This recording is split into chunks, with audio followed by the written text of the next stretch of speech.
Hey guys, and welcome back to another White Coat Chat with Hey Dr. Helene. So it has been about almost a week since match day, and I am still just as elated, still just as happy and joyful that I was that day when I opened my faux envelope. I'm just so excited for this upcoming journey, this new stage in life. I'm finally going to be doing emergency medicine, and I am just completely thrilled and still in awe.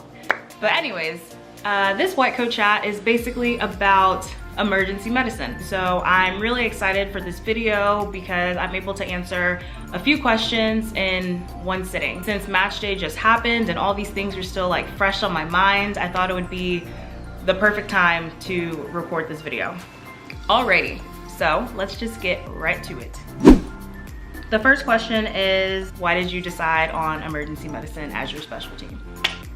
You know, it's just life itself and just so many different experiences led me to emergency medicine. But to keep it succinct and help you decide if this is what you want to do, I'll just make it short. So I was first exposed to the field of emergency medicine while I was working as a scribe, and a scribe is just someone who writes the charts for a physician that they're working with. Because of that experience, I realized how great emergency medicine was.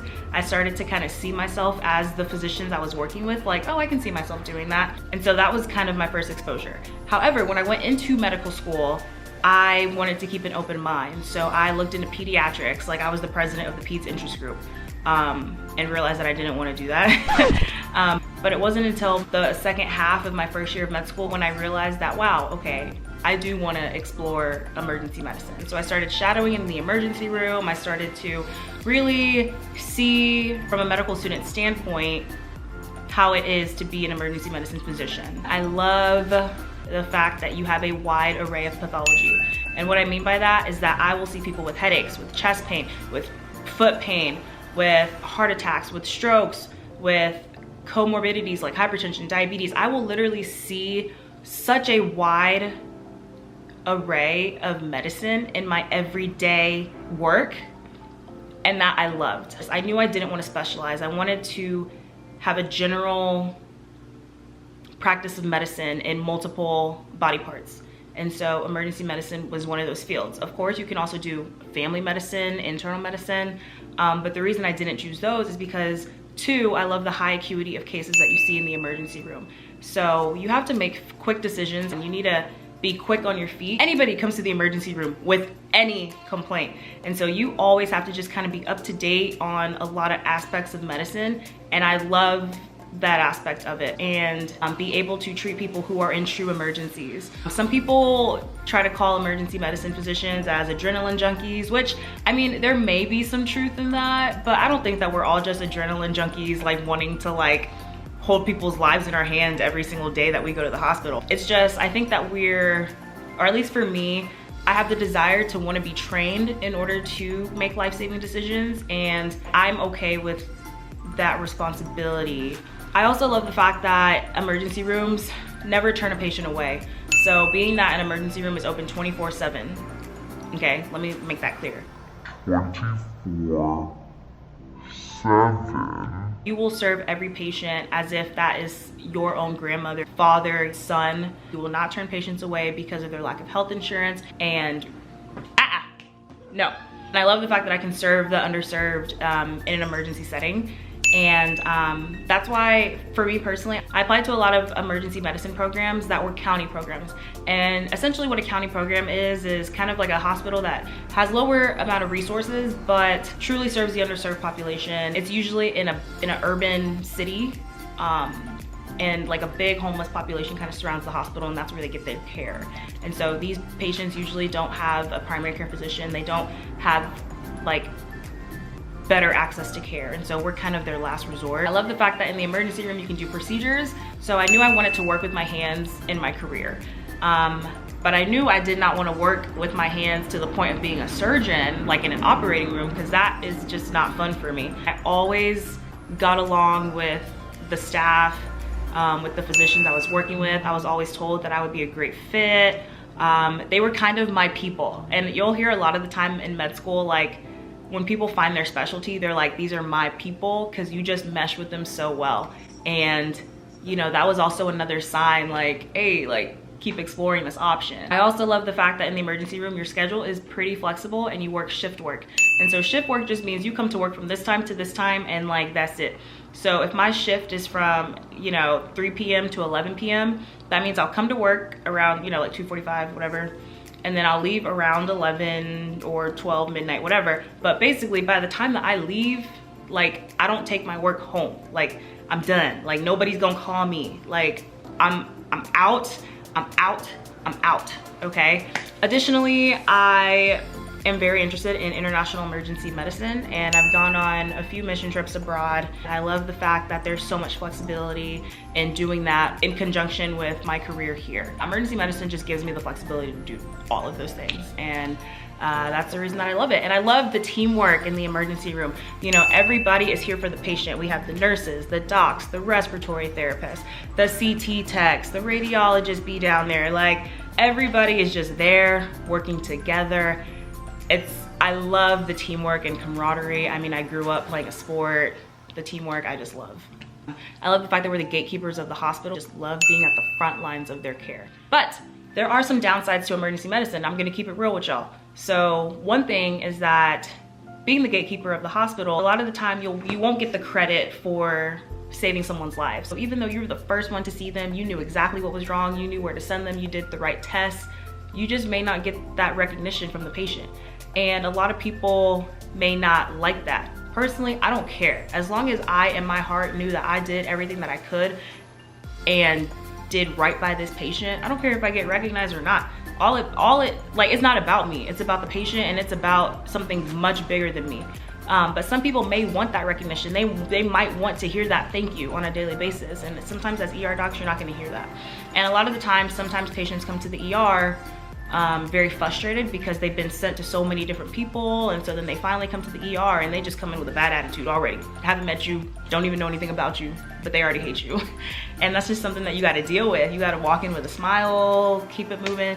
They've been waiting long wait times. They've been waiting 10 hours to be seen, and you know, they get frustrated. Granted that their complaint is likely non-emergent, and that's why they waited so long, but to them, it's emergent. And so you also have to kind of balance that as well. Another downside is that since you are working shift work, you'll be working nights, you'll be working days, weekends. So, you know, your schedule's gonna be all over the place, but you should know that before you choose this field of medicine. Additionally, with emergency medicine, you're gonna see a lot of life and death scenarios. Like, you're gonna see a lot of people die in front of you. You're gonna try all you can, all the medical knowledge that you know, you are going to try it, throw it at this patient to save their life, and it's just their time to go. And you have to be the ones to tell that family that their loved one has passed on or that they have died. And that's a lot of responsibility. That's a lot to take in and very mentally draining, but this is also the job that you sign up for. And so that's something as an emergency medicine physician you're gonna have to deal with.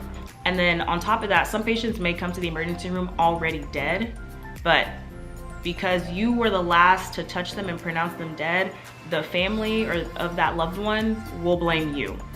So yeah, I tried to make that answer short, but you know, basically there's a lot of reasons why I chose it, even still acknowledging the downsides of the field as well. Okay, so the second question that I received. Hi, I am interested in becoming an emergency medicine physician, and I'm really struggling to know if this is something that I want as my career. My biggest worry is that I won't have enough time to spend with loved ones. If you don't mind me asking, what are your hours and how many days do you work per week? I see on your profile you travel a lot. How is that possible for you? I'm gonna start off by saying that as a physician in general, you signed up to work hard. The thing is, there's no other field in the workforce that requires you to go to school and get trained for like 12 plus years before you can actually work on your own. You have people's lives in your hand as a physician, so you signed up to literally be a service to others. So yes, you can make time for the things that you want to and the things that you are interested in, but you just have to realize that the patient will come first. As a med student, I was able to travel a little more. When we had spring break, I would go travel. When we had a summer after our first year, I traveled. During winter break, during like my second year of med school, I traveled. So residency, my hours are going to be hectic. I'll be working like 80 plus hours a week, which is very excessive. But that is just the nature of residency, you have a limited amount of time to learn your field of choice. So I'm not gonna have that much time to travel. I'm not gonna have all this free time. And likely in my free time, it's gonna be catching up on sleep. During this time, during 4th year, I was supposed to travel, but canceled those plans because of coronavirus. So you find time to do things that you love regardless of what your career is. Now, as an attending for emergency medicine, they work way less shifts than you do in residency. They work kind of an average between like 12 to 14 shifts a month. That could be equated to like 3 or 4 times a week-ish. Now granted, some of those are overnight, some of those are on a holiday. So that's another thing with the ER being open 24/7, you have to sacrifice and work on holidays, weekends. You can't just close the ER because it's Christmas, you know what I mean? But I also have a mentor in emergency medicine who's an attending who works 3 nights a week, and that's it. So she works Wednesday, Thursday, and Friday night every week, that's it. And so that leaves like a ton of space to travel, okay? And so it just kind of depends on what you want. The last question that I will answer in this video is from Julia with a G, which is super unique. Not sure, I'm so sorry, but her question is, hi, first and foremost, congratulations on matching into EM. What an amazing, indescribable feeling it must be to have all your hard work lead up to this moment. Girl, yes, and thank you. I'm wrapping up my 3rd year of med school and I have decided on EM. I read your post and have a similar step 1 score as you, and I just wondered if you could give advice about what you did to overcome that and how you improved. Thank you so much in advance. So I think this is a fantastic question. If y'all don't know this, on my Instagram post, I explained that I got a 219 on step, which is not the move. And with that score, I knew I would be screened out of a lot of residency programs just because it was below a 220. It doesn't matter that it was a 219 and it was 1 point off. It does not matter. If it is below a 220, some programs will not look at your application. So, okay, good. You recognize that your step 1 score is not, you know, where you wanted it to be. So how can you still become a strong emergency medicine applicant? So 1, I made relationships, and good ones, with the right people. So my school does not have an emergency medicine program. So I had to reach out to another school to be able to get shadowing experience, to be able to make relationships and get mentors in the field. And I made sure to have them like me. I made sure to make relationships with people who I wanted to be my future letter writers. And I made sure to show my interest early on. Even if you're not 100% sure, just still get the ball rolling. I made sure to go and shadow so I can even see for myself if this is what I want to do, but also to show them that like, hey, I'm serious. I would set up meetings with them and ask them to look over my CV, ask them to look over my application, basically just established well working relationships with them. In addition to that, I made sure to improve my step 2 score. So I knew I needed it to go up, and so I made sure that that happened. My step 1 score did not come up in a single interview. And the only time it did come up was I interviewed at this program, and the interviewer basically said, wow, you had such a rise in your step 2 score. That's amazing. What did you do differently? The third thing was that with emergency medicine, you know, you're serving people who may not have insurance, you're serving people from all walks of life. They want to know that you have a dedication to service. And so this is not something that I had to change in my application. So I had already had a lot of community service. Like I said, I went on a few mission trips abroad, so that showed dedication to service. I also did things while in med school where I served the underserved in Atlanta, and I was a leader in that. So they want to see that leadership experience, they want to see that community service. So make sure that you have longitudinal things that show like, hey, I'm serious about service. Another thing I made sure to do was made sure that during my 3rd year of med school, I did well during my clinical clerkships. So I know you said you're wrapping up your 3rd year, so hopefully you were able to honor some of those rotations because they do care about that. So trying your best to get really good commentary, but also getting a good grade and hopefully an A. Also with academics, I made sure to bump my grades up. So during my 1st year of med school, that wasn't the move for me. I made like 2 C's, I think, or 1 C. Whatever the case was, I made a C somewhere during my 1st year of med school. And I knew that I needed to do better during 2nd year. So 2nd year as a whole, my grades just went up exponentially. At this point, I had figured out how I best study, and I improved my grades a lot, and then I kept that going through 3rd year. And the 5th thing I can tell you about making a strong application, and if you didn't hear anything I just said, This is the thing that you want to hear and take heed of. Kill your slows. Now, if you have no idea what I just said, that's okay, because I'm about to explain it. So, do really well on your slows. Just do it, okay? SLOWS stands for Standard Letter of Evaluation. That is the packet or your evaluation letter that you get when you do your emergency medicine rotations. I don't know if you know this, but in order to apply to emergency medicine, you need 2 standard letters of evaluation. You're slow.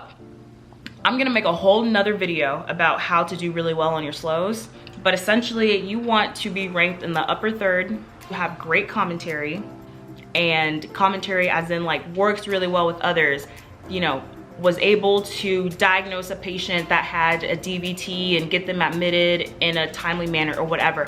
They have great and crisp presentations. That kind of thing you want in your commentary, okay? You also want to hopefully get an A. Those are like such a vital aspect of an emergency medicine applicant because it shows how well you work in the ED, which is what's important. If they have a student that got like a 220 on step 1 but has amazing slows, and then they have a student that got a 260 on step 1 and their slows were like, you know, don't really work well with people, you know, is stubborn, they don't take into account feedback. They don't want this person in their program. They want this person because they know that this person is teachable.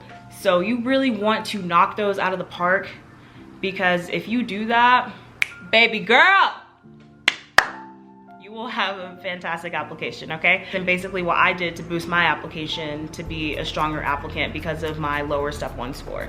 But other than that, those are all of the questions that I'm gonna answer in this video. Thank you guys so much for watching. I really hope you enjoyed it. I hope you learned something from it.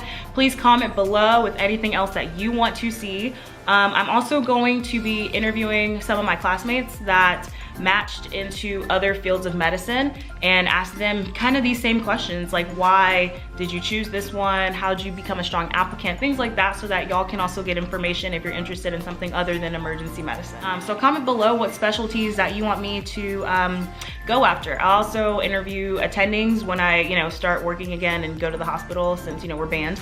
And also residents, just to get their opinions on like residency in general. So more videos for y'all coming. Please let me know what you want to see below, and I will see you in my next video. Also, don't forget to hit that subscribe button right here, but like actually in my channel. But other than that, I will see you in my next video.